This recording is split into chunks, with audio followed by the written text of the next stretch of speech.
Während hier nun die unzähligen Schützengesellschaften und Musikkapellen, die Spielmannszüge und Brauereigespanne an uns vorüberziehen, wollen wir ein wenig in der Oktoberfestchronik blättern. Wie und wann hat denn das alles angefangen? Am 12. Oktober 1810 vermählte sich der damalige Kronprinz und spätere König Ludwig I. mit Prinzessin Therese von Sachsen-Hildburghausen. Da man bei Hofe der Ansicht war, dass auch die Bevölkerung vom Hochzeitsfest und der fröhlichen Stimmung etwas haben sollte, veranstaltete die Nationalgarde 5 Tage nach der Trauung als Abschluss der Feierlichkeiten ein großes öffentliches Pferderennen. Austragungsort war eine Wiese westlich vor den Toren Münchens gelegen. Zu der schier unüberschaubaren Menge von Besuchern gesellte sich auch die königliche Familie. Sie wollte dieses Fest zudem als eine Art Nationalfeier verstanden wissen, um so die Verbundenheit zwischen Altbayern, Schwaben, Franken und der Pfalz sichtbar zu machen.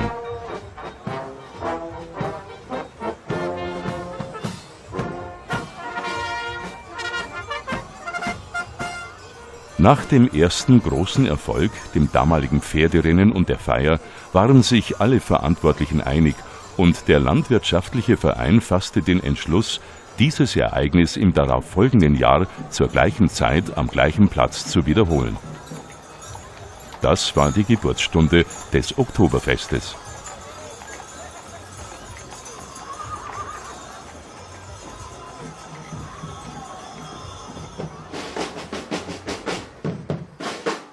Das spezielle Wiesenbier hat es in den Anfangsjahren der Wiesn noch gar nicht gegeben. Erst im Jahre 1818 bekam ein Münchner Bierbrauer die Erlaubnis, in seiner Bude das etwas stärkere Märzenbier auszuschenken und Speisen zu verkaufen. Ein Karussell wurde in Betrieb genommen, eine Schaukel und ein Taubenschießstand. Und so ganz allmählich tauchten auf dem Fest auch die ersten Schausteller und Händler auf.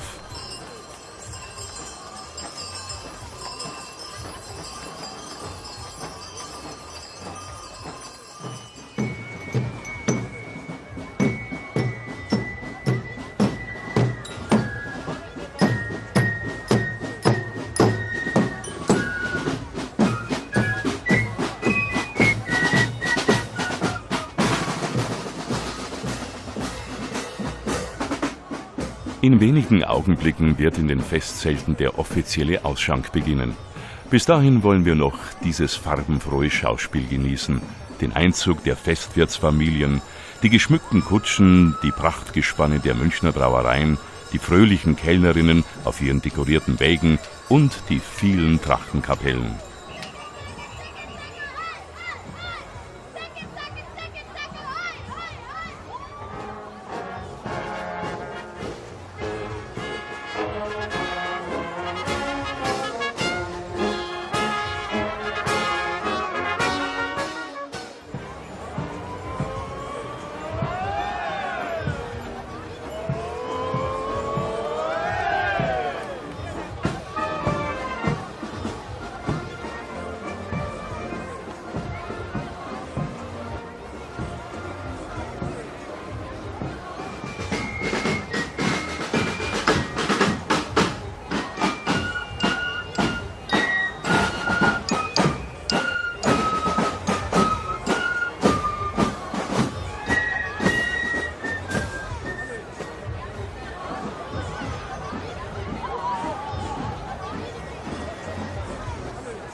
Schon kurz nachdem die letzten Gespanne durch das große Eingangstor ziehen, füllt sich die Wirtsbudenstraße mit Tausenden von Besuchern.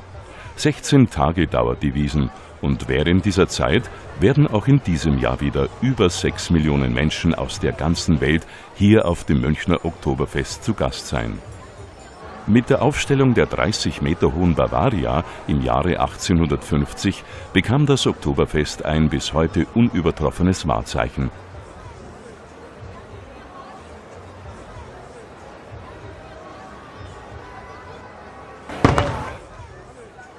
Punkt 12 heißt es nach dem 12. Böllerschuss für alle Festwirte, Schankburschen, Kellnerinnen und Bierzeltbesucher: O zapft is und Prost! Die Wiesn ist eröffnet, ist nach wie vor das Brathändel. Circa 500.000 sind es in jedem Jahr, die sich die Besucher in- und außerhalb der Festzelte schmecken lassen. Angezogen durch ihren Duft und verführt auch durch so einen Anblick. Sehr appetitanregend sind natürlich auch die Schweinswürstel. Davon werden auf dem Oktoberfest etwa 200.000 Paar verzehrt. Doch es ist so nahe schwer, keiner will mich singen hören. Langsam krieg ich wirklich nur. Ich frag mich, was ich da tue. Ich will wieder heim. Mit dem steigenden Festbierausschank steigt auch die Stimmung im Zelt. Man versorgt sich mit Souvenirs und Wiesenerinnerungen. Man kommt sich näher, genießt Aus- und Einblicke. Und wenn der Abend kommt, gibt es kaum mehr einen Gast, der sich von dieser Begeisterung nicht anstecken lässt. In der Zeitung, da haben's geschrien. Da gibt's eine Szene, da musst hin. Was die wollen, das sollen sie schreien. Gar mancher alte oder neue Schlager entwickelt sich erst auf dem Oktoberfest zu einem richtigen Ohrwurm, der dann als sogenannter Wiesenhit in den Festzelten jahrelang nicht mehr wegzudenken ist. Das gilt für alle Gästeetagen, unten wie oben. Da kannst du Angst kriegen, wirklich wahr. Ich will wieder heim. Ich fühl mich da so allein. Wer es etwas geruhsamer mag, sucht sich in den Mittagsstunden im girlandengeschmückten Bereich vor dem Zelt einen gemütlichen Platz. Auch hier trifft sich die Welt.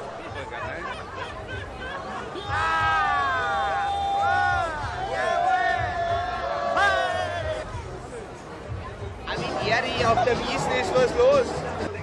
Der Vogel-Jakob besitzt einen der ältesten Schaustellerbetriebe auf der Wiesn. Sein Stand dürfte wohl der kleinste sein. Großen Anklang finden nach wie vor seine berühmten Gaumenpfeiferl.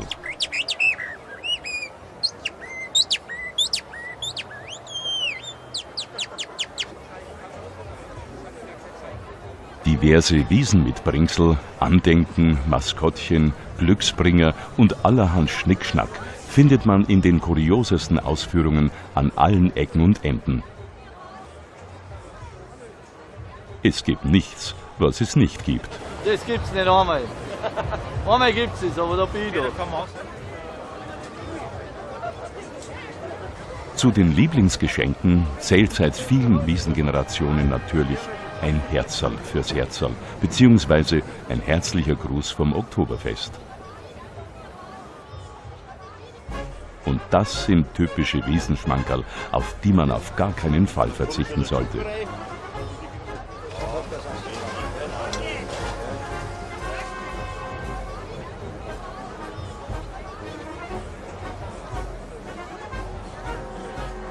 Bunt gestaltete Dekorationen und interessante Abwechslungen fürs Auge findet man in der Wirtsbudenstraße in Hülle und Fülle. Jedes Festzelt, jeder Stand hat seinen speziellen Blickfang. Neben den vertrauten Aufmachungen entdecken die Besucher aber auch immer wieder ein paar neue Besonderheiten und Ausstattungen.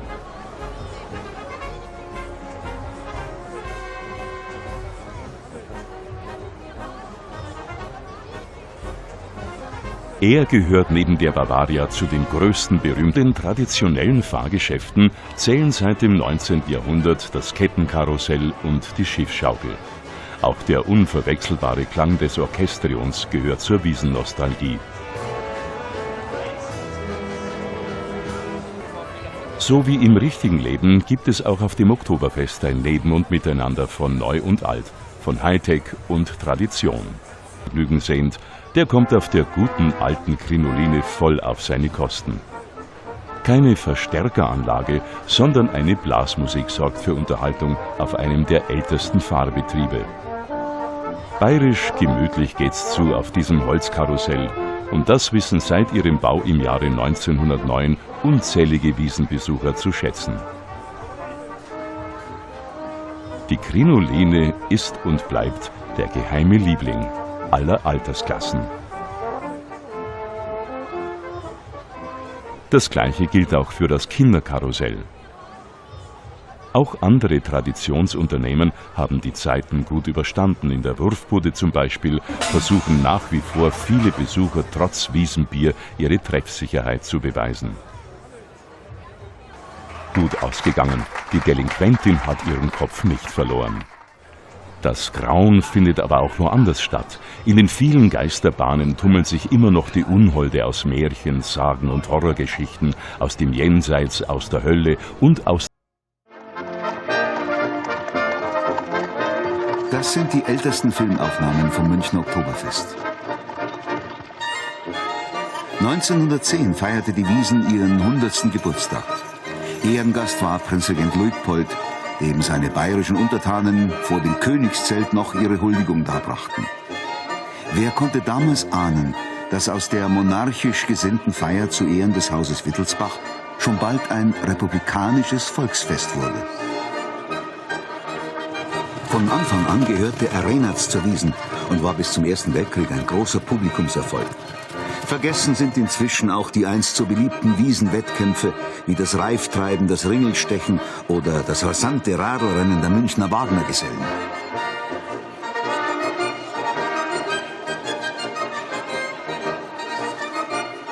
Während sich damals der Prinzregent noch an strammen Vorführungen zur vaterländischen Ertüchtigung erfreute, erschöpft sich heute der körperliche Wieseneinsatz meist im mehrfachen Maßkrugstämmen.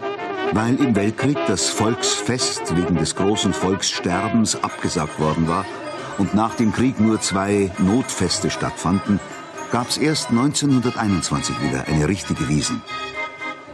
Der Nachholbedarf war enorm und so kamen damals schon an die 300.000 Besucher. Heute sind es dagegen rund 7 Millionen. Waghalsig war es ja nicht gerade, die Wellenbahn. Doch die vergnügliche Kurverei wurde Anfang der 20er Jahre zur vielbestaunten Wiesenattraktion und zum geruhsamen Vorläufer der Autoscooter. Die Wiesn hat ihr Gesicht rasant verändert. Nur die Krinoline dreht noch gemütlich ihre Runden. Das Vergnügen war also früher recht einseitig verteilt, wie so mancher Schaukelbursche schweißtreibend bezeugen konnte.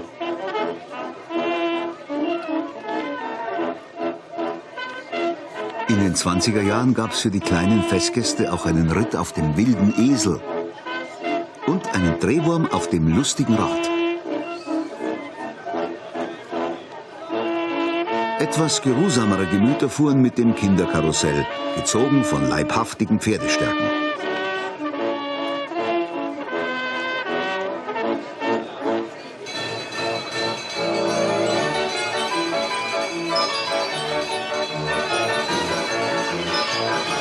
Beliebt bei Groß und Klein war natürlich auch das gute alte Kasperltheater, das in der Geschichte der Schaustellerei eine lange Tradition hat.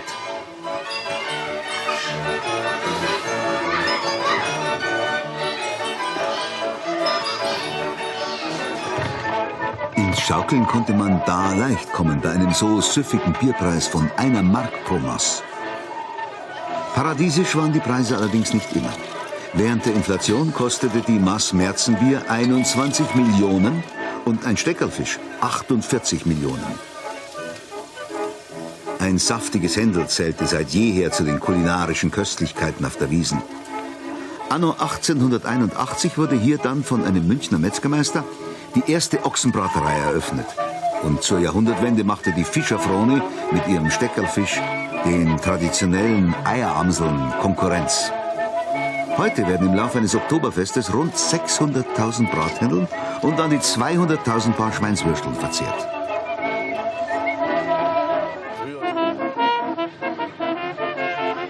Keine Wiesn ohne Schiffsschaukel, Kettenflieger und Toboggan. Dieser Schauplatz unfreiwilliger Akrobatik, benannt nach dem Schlitten kanadischer Indianer, war allein im Jahr 1921 12-mal auf dem Oktoberfest vertreten. Nicht nur die Rutscher, auch die Zuschauer kamen hier auf ihre Kosten. Bei der Suche nach herausgepusteltem Kleingeld oder beim verstohlenen Blick unter die verrutschten Röcke.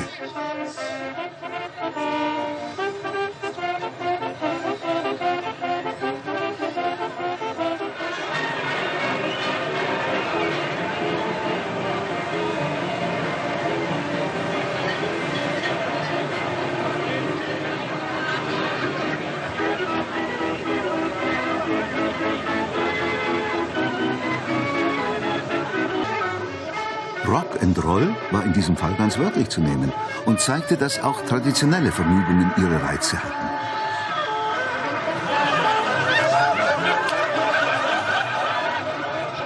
Das Teufelsrad wurde in den 50er Jahren zum Treffpunkt der Teddys, zur Plattform für die Halb- und für die Ganzstarken.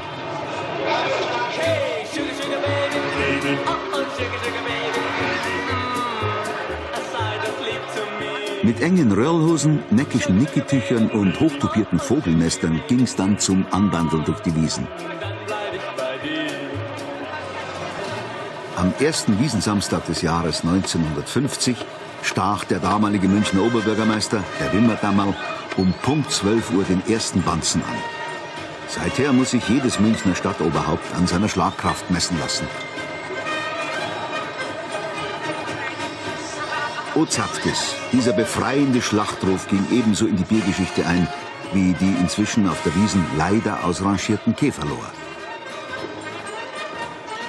Bereits 1899 wurde in München der Verband zur Bekämpfung betrügerischen Einschenkens gegründet. Bis heute streitet er mannhaft um die volle Maß und damit gegen Schankkellner, Schlawiner und Schaumbarone. Die Wiesn war schon damals ein Panoptikum.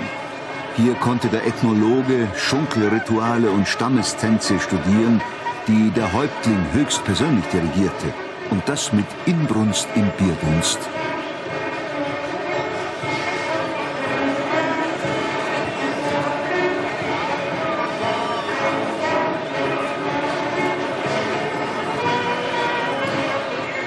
Zeitlos ist dagegen seit jeher der gemeine Wiesenrausch, der seine Opfer in ganz unterschiedlichen Stadien erfasst.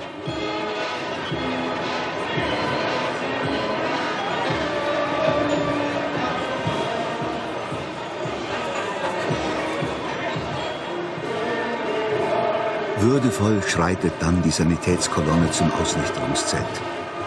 Untertags hat man noch gute Chancen auf einen Platz in der ersten Reihe.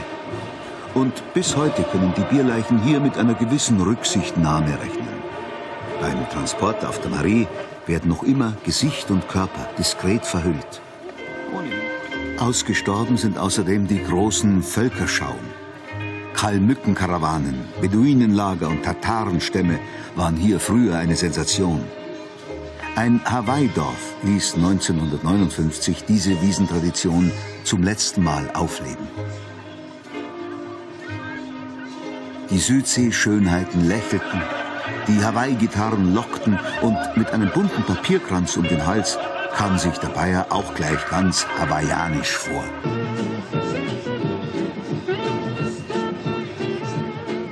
Sind manche Abstammungsverhältnisse auch unergründbar?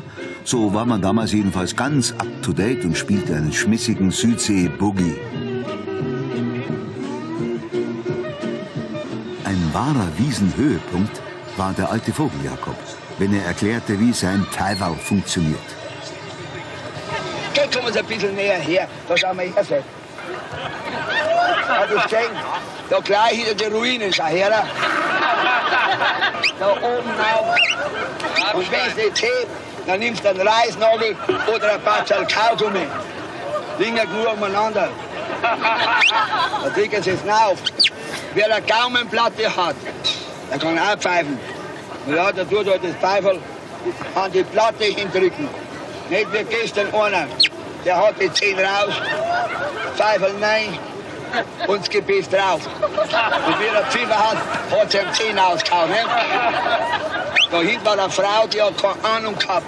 Bei einer Frau haut das Gebiss mit einer Wucht hinten ins Knack, das Gebiss knapp zu und pfeift eine Frauendrama. Was meinst du, wie das Weiberl Pfeffer hat?